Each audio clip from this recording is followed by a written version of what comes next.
ang debate sa internet sa isyu ng sigalot sa laot. Kumakalat ngayon sa social media ang isang larawan ng mapa ng South China Sea. Nakabalandra rito ang mukha ng siyam na tinaguriang Chinators na hindi lumagda sa Senate Resolution 256. Kinabibilangan ito ng magkapatid na Cayetano at sina Senators Bato de la Rosa, Bongo, Cheese Escudero, Rodante Marcoleta, Amy Marcos, Robin Padilla at Joel Villanueva. Nakalagay ang mga mukha sa mga iginuhit noon na 9-dash line ng China. Wala pang pahayag ang siyam na senador. Pero ayon kay Senate President Tito Soto, at pag-aralan natin, ako as Senate President, pag-aaralan ko kung gano'n ang kung merong nagbi-bring up ng issue na bakit ginaganon yung senador.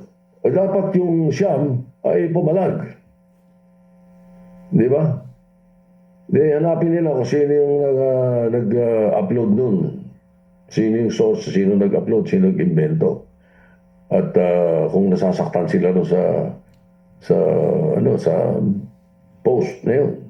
tuloy sa regular session sa Lunes ang pagtalakay ng Senado sa Senate Resolution 256 na kumukondena sa ilang opisyal ng Chinese Embassy dahil sa umano'y pananakot at pambabastos nila sa ilang Pinoy officials na tumutuligsa sa pambubuli ng China sa West Philippine Sea. Sabi ni SP Soto, dapat noong Miyerkules ay ipapasa na nila ito kapag natapos ang pagtatanong ni Senate Minority Leader Alan Peter Cayetano. Pero hindi natuloy dahil sa pumalyang kudeta sa Senado. Pabor din si SP Soto sa one person, one account sa social media para mawalaan niya ang mga troll sa bansa. Katunayan daw ay mayroon na siyang panukalang batas para rito. Kailangan lang anyang makipag-coordinate ang gobyerno sa mga social media platform para malimitahan ang pagkakaroon ng mga multiple account ng isang individual. May bill ako sa Senate, titingnan ko kung saan napunta. Meron akong idea kasi, before the Congress started, sabi ko dapat ang internet, whatever,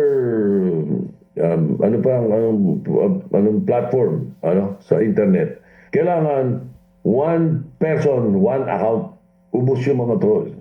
Dahil sa word war sa sigalot sa laot, dumarami raw ang coordinated online attacks laban sa Pilipinas at sa mga opisyal ng gobyerno na nagtatan ng Pilipinas sa West Philippine Sea. Para sa agenda,